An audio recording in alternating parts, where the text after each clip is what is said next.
কলকাতা মেট্রোর যে কোনো স্টেশন থেকে অন্য যে কোনো স্টেশন, যেমন বিমানবন্দর থেকে হাওড়া কিংবা রুবি থেকে শিয়ালদা যেতে চাইলে কোন লাইনের কোন স্টেশন থেকে মেট্রো ধরে আবার কোন স্টেশনে নেমে অন্য লাইনে মেট্রো ধরবেন জানতে ভিডিওটি দেখুন।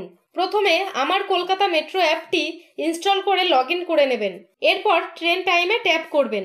ধরুন আমি বিমানবন্দর থেকে হাওড়া যাব, তাই সোর্স স্টেশনে ট্যাপ করে জয় হিন্দ বিমানবন্দর লিখে কিংবা সার্চ করে সিলেক্ট করে নিলাম। এরপর ডেস্টিনেশন স্টেশনে ট্যাপ করে হাওড়া মেট্রো সিলেক্ট করে নিলাম। দেখুন এখানে শো করছে কোন কোন স্টেশন থেকে মেট্রো চেঞ্জ করতে হবে।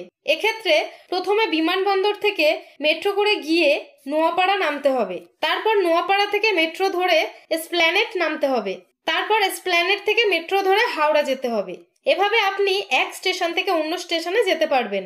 এভাবে আপনারা টাইম টেবিলও চেক করতে পারবেন।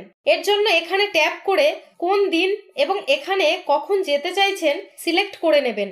তাহলে আপনি নেক্সট 5টি ট্রেনের টাইম, 2টি স্টেশনের দূরত্ব, ভাড়া ও কত সময় লাগবে জানতে পারবেন। এবং এখানে ট্যাপ করে 2টি স্টেশনকে ইন্টারচেঞ্জ ও এখানে ট্যাপ করে রিসেটও করতে পারবেন।